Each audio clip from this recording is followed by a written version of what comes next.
Thank you, Mr. Speaker. This amendment reduces the amount of funding allocated to USAID by $4.5 billion. As I've mentioned earlier, USAID is a vehicle through which the American taxpayer pays for economic development in other countries.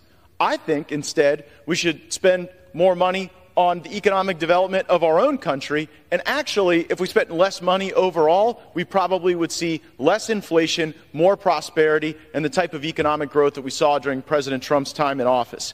USAID may have started with laudable goals, but today they're promoting abortion globally with American tax dollars. They are pushing President Biden's national gender strategy. I never thought we needed a national gender strategy, but if we need a national gender strategy, can we at least not spend so much money promoting it abroad? Silly.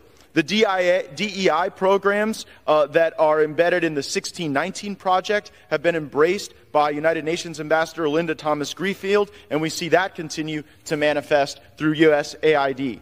American taxpayers should focus their resources and their efforts on the American people and the American economy. This is a thoughtful reduction. It should be easily agreed to, and I reserve the balance of my time. The gentleman reserves. The gentlewoman from for what purpose does the gentlewoman seek recognition? I rise in strong opposition to this amendment. The gentlewoman is recognized. Once again, I have no idea what my colleagues are trying to achieve. All this amendment would do is double down on the harm Russia's aggression has already wreaked on the poorest countries of the world through higher food, fertilizer, and fuel costs. This amendment would cut $750 million each from global health programs and the international disaster assistance accounts. These cuts would impose tremendous harm and suffering to the most vulnerable, including 4 million children with malaria will go untreated, 350,000 deaths attributable to tuberculosis, 13 million fewer children vaccinated, resulting in a possible 115,000 additional deaths, and a reduction of over 45% of humanitarian assistance to Sudan compared to FY 2023 levels. This doesn't sound much like pro-life to me, Mr. Chairman. It would also eliminate entire development assistance accounts, affecting agriculture and food security programs, education, and clean water for millions of the most vulnerable people in the world. Development assistance is also used for counter-PRC influence programs, which represents one of our more effective tools to counter and compete with the PRC globally. It's really ridiculous, it's cruel, and it is not pro-life. These are not funds that would target to Ukraine in any significant way. It has no impact on the Ukraine debate and would inflict harm on millions of people. So I'd be happy to discuss with colleagues about how we support Ukraine's pursuit of freedom, but this amendment would only alienate the rest of the world and forsake many of our allies' reliant assistance on the United States.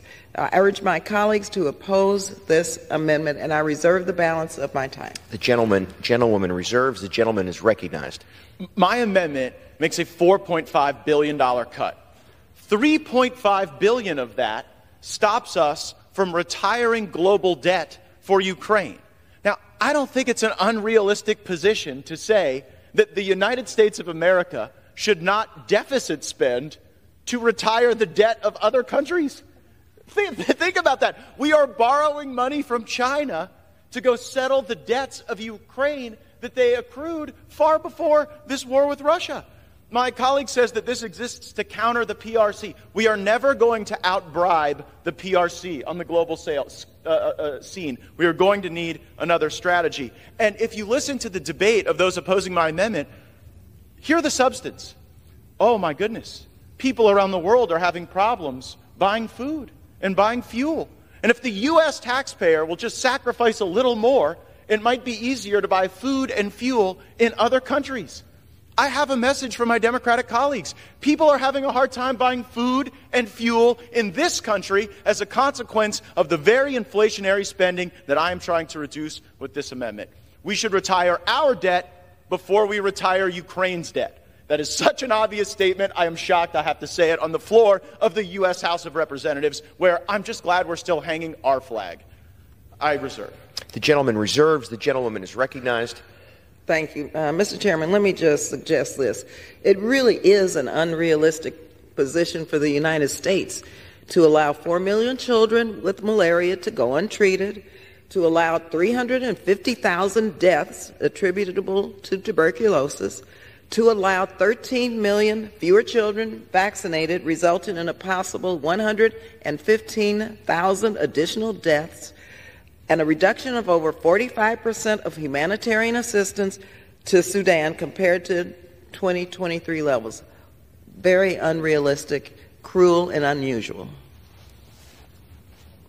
I yield back. The gentlewoman yields back. The gentleman is recognized. Mr. Speaker, it's hard to believe what I am hearing. The gentlelady is saying, but there's malaria and tuberculosis and sickness and ailment all around the world. The gentlelady need look no further than her home state of California, where the human condition continues to decline. She would need to look no further than the major cities throughout our country that are under Democrat control. So maybe before we go solve all the world's problems, maybe before we function as the world's policeman and the world's piggy bank and the world's debt payer, we ought to focus on the issues that we have here in this country, and they are real. And frankly, too often, they metastasize from the gentlelady's home state. I reserve.